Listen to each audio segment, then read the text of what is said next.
Let's talk about how people benefit from life coaching. First of all, they get to learn who they are. Sometimes people are executives or business owners and they think they can do anything.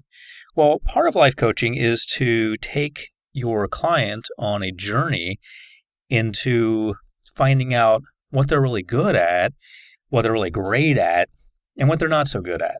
And the things that are not so good at, they have two choices on those. They can either get better at them, or they can start sending that work out. They can start having someone else do that work. So, for example, I'm not very good at organizing my schedule. So I have someone do that for me. If I had to organize my schedule, it would be difficult for me. Not one of my strong points. So I have my assistant do that for me. In the cases where they have flexibility and have the ability to have other people do things for them, that can be great. If they don't, then you're going to have to become creative about it.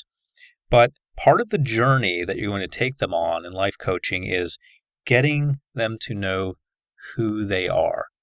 Who they are means a lot of things, not only what they're good at, what they're great at, what they're not so good at, but also, do they really want to be doing what they're doing? Is that really where they want to be?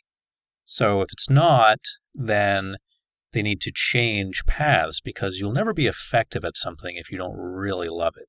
If your heart's not really into it, if it's not something that you really enjoy doing, you're really not going to be that productive at it or that effective at it. However, if you do love doing it and you are good at it, and it is something that gets you up early and keeps you up late, then that's wonderful. So helping them understand who they are really has a lot of different aspects to it. You are going to, through the life coaching you offer, help them understand exactly who they are. And of course, this calls for you to know who you are, because every now and then the finger is going to turn and it'll be pointed at you. They'll say, oh, you want me to know who I am? Well, do you know who you are? So make sure that the things that you're working with them on are things that you are also open to working with yourself on. You're able to see into yourself and make those improvements that you need to make so you can be more effective at what you do. How about understanding your emotions? You're going to help your clients understand their emotions. Sometimes you're really not going to help them understand their emotions because they're not going to want to change. They're going to be a little rigid in this category, and this usually has to do with the people who are kind of dictatorial. They are like dictators in their business or their personal lives or everything they do, and they're just not going to change, and that's okay. I don't want you to force change where change doesn't seem to be coming naturally. However, you can at least, even with those people, help them understand how their emotions are fitting into the big picture. Maybe they're alienating people because of their emotions. Their emotions are really strong, and they're saying things in a certain way that really push people away, that really turn people off. And so by doing things differently, they can have different things come to them. They can cause different effects. They can cause people to actually like them rather than resent them because of their new ability to understand themselves and to work within the parameters of what other people think would be acceptable. Those parameters are not set in stone. Everyone has their own, but by and large, we have understandings of the way we'd like people to act in general, all of us do, and the way we would not like them to act. Certain things are, in other words, socially acceptable, and certain things are not. So getting people to understand their emotions, their highs and lows, can really help them. Also, people who are in business tend to sometimes get down in the dumps. They look at something and it's not working out. They start to feel a little bad about it. They start to think, wow, this really isn't going the way I thought it would. I think I'll quit now. I think I'll stop doing the business. I think I'll just get completely out of it. And they make these decisions sometimes because they just don't understand the highs and the lows that they're going to go through. They don't realize that overall the business is accelerating. It's going up, or at least it's staying steady. They think their emotional highs and lows have to do with the business going up and down, when actually it's all happening in their minds. So you're going to be doing a little bit of counseling with them not officially counseling, not as a counselor, but you're going to be helping them understand their emotions, and this is going to be a tremendous gift to them.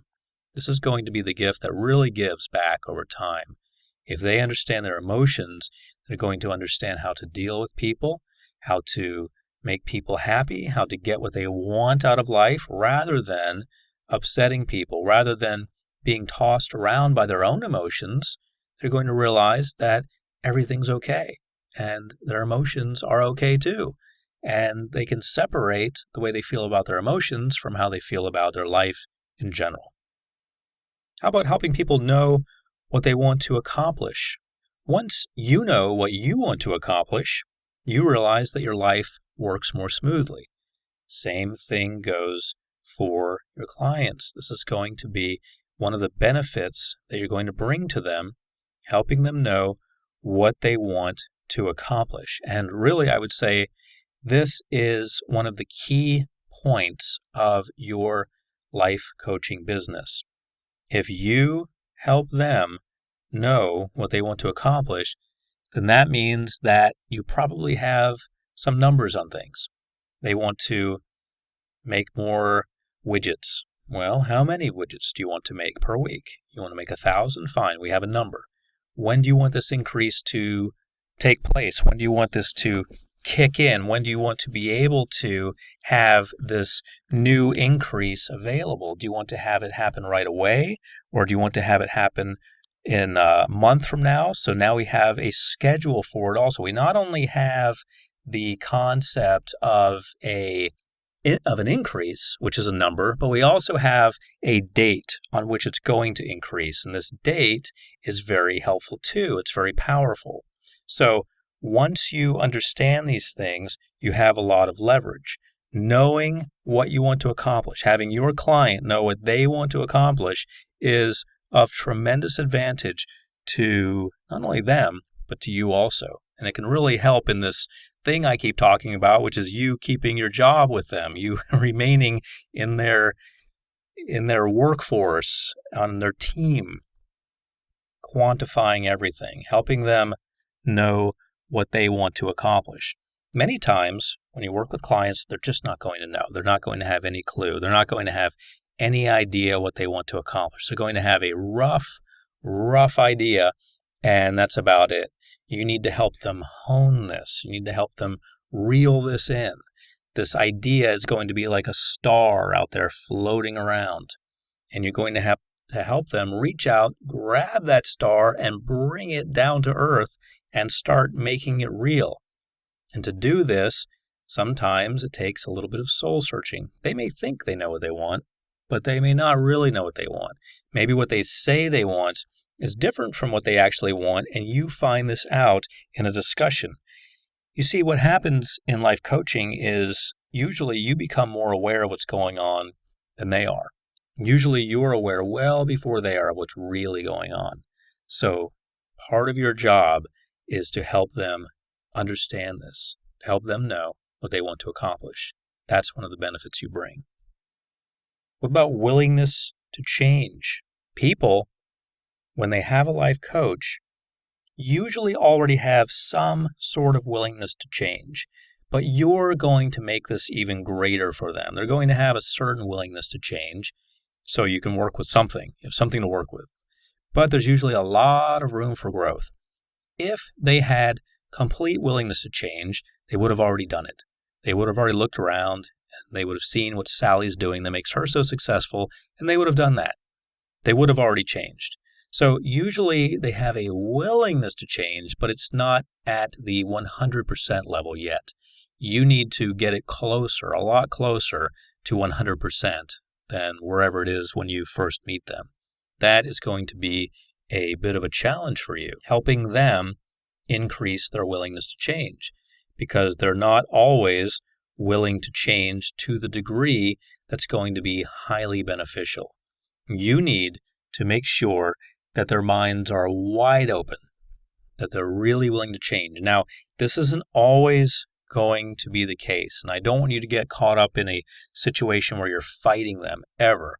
If you ever find yourself fighting a client, you're going to lose. You're probably going to lose your job.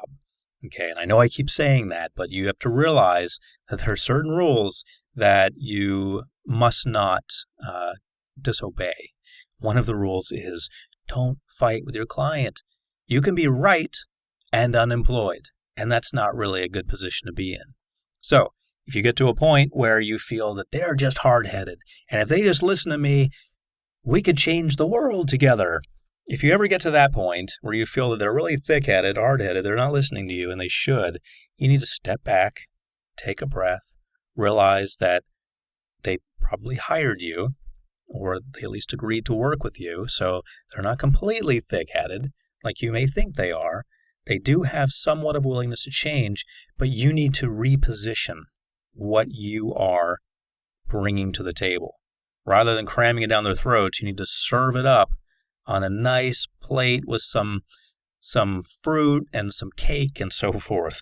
You need to make it something that they want to do. That's part of your job, getting them, enticing them to be willing to change when you see that it's going to be for their benefit. Self-awareness. You're going to bring them self-awareness in a nice way. As I've said, you're not just going to walk in and say, hey, this company's ridiculous. It's not working because nobody has any sense, and nobody does anything that actually works or makes money. That's why you're failing. You're not going to walk into a business and say that. In many cases, you're going to feel like saying it. You're going to wish you could bulldoze the whole place, replace everyone, and build from scratch. You're really going to be in a situation like that. You're going to wish that. But that's not the way it actually happens. What you're going to have to do is work with the foundation that's already there. You're going to have to help your client have some self-awareness, awareness of what's going on, not just with your client, but with the situation at large. And once they have that, then you don't need to be forceful. You don't need to use harsh words or show them the quote-unquote harsh reality that they refuse to look at. They're going to see it for themselves. Once they become self-aware through your help, they're going to be able to see that and not just make that change, whatever change you think needs to be made, but a lot of other changes. And not just during the time that you're working with them, but from that point on. Because once people really tap into self-awareness and get some distinctions, they're going to be able to make a lot of changes on their own. And that's really what you want to do. This is about empowerment. You're not trying to cripple them. That's not the situation that you should be trying to set up. And if you ever find yourself in that situation where you're trying to artificially create more reasons for you to be there, then let it go and do them and yourself a favor and walk away. Because milking a client is not a good thing. It's not beneficial to you or the client or to your reputation. But what you do want to be working on is helping them with their self-awareness, helping them develop those skills that are going to allow them to see what you see so that they can take the reins from then on, so that they won't need you, so that they can see things through new eyes, through a new enlightened approach. And this comes from them gaining insights. And the way you work with them to do that is you very subtly and politely show them what's going on. And when you want them to change, you say, have you ever thought about this? Or have you ever thought about that? Usually they haven't, and if they have, they dismissed it, so you help reintroduce it to them. What about being in tune with people around you? That's one of the benefits from life coaching. People who work with a life coach get in tune with the people around them, usually through self-awareness and a willingness to change, and knowing what they want to accomplish and understanding their emotions and knowing who they are.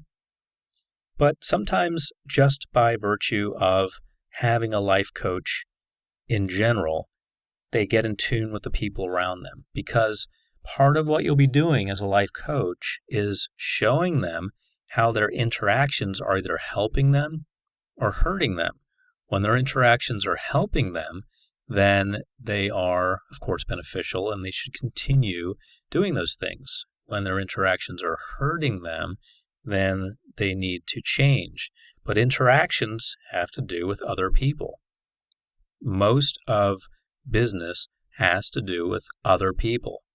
Sometimes in certain internet-based businesses, it's more so a matter of what the person does, what the individual does. But even in internet-based businesses, people have to deal with other people. Even though it's online and through emails and may seem very impersonal, there are still other people at the other end of that email, other people representing that other business that they're having to deal with. So a lot of life coaching has to do with helping people be more in tune with the people around them. And so this can translate into better relationships with their family, better relationships with their friends, better relationships with their employees or their coworkers, better relationships with people who are higher up than them in the business, or better relationships with other businesses that business deals with.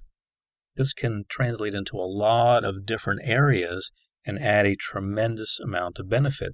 But being in tune with people around you is one of the major benefits from life coaching, one of the major benefits that you are going to be asked to bring to the table. So you're going to be finding yourself coming up with new and creative ways to help people get along with others, to sympathize and empathize with those around them. Sometimes people in business think that they're islands unto themselves and that they are self-made women or self-made men, and everything they've got they had to fight for, and they've got a very individual type attitude. They're strong individuals. And this attitude that they have, that they bring to everything that they do, sometimes can be hindering them.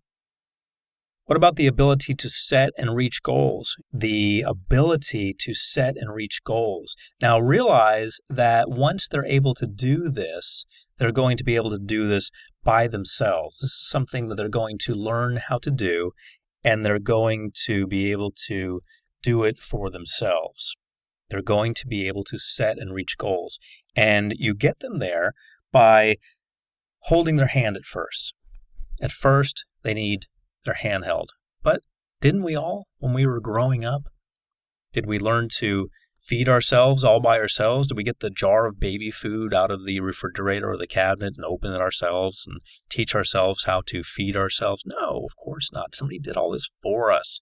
We had to be bathed, etc., every day for a long time and shown how to walk and so forth. We probably would end up walking eventually ourselves, but people sped up the process for us. If we were alone and having to do this all by ourselves and maybe just had someone to feed us, we had to learn how to walk alone, it would probably take a lot longer for us to figure out the whole balance thing. If somebody wasn't encouraging us and clapping, saying, "Oh, good job, you walked across the floor."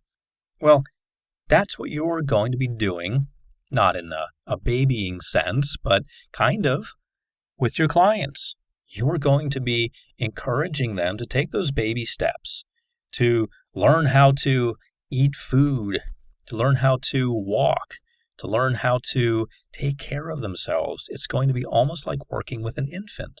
But realize that once they know how to do these things, they mature very quickly, very rapidly. When you teach people in business how to do things and how to do them the right way, they learn very quickly. If they're going to learn, they usually learn very quickly. And once they do, they have the ability to set and reach goals. This takes you right out of the equation. And I want you to always work toward this. I want you to always work toward taking yourself out of the equation. I want you to think in those terms. How can I make my job obsolete? I know that sounds contradictory, but trust me when I say, if you think in these terms, you're going to keep your job. If you're always thinking, how can I empower them? How can I empower them? How can I teach them what I know so they don't need me? If you're always in that mindset of giving, empowering, they're going to need you even more. They're going to need that energy. They're going to need that person who is so giving, who's so willing to empower. They're going to put you in different positions, have you work with different people to give them that power. They're going to write you great references so that you can give other people that power. So you'll have the ability to give the ability to set and reach goals.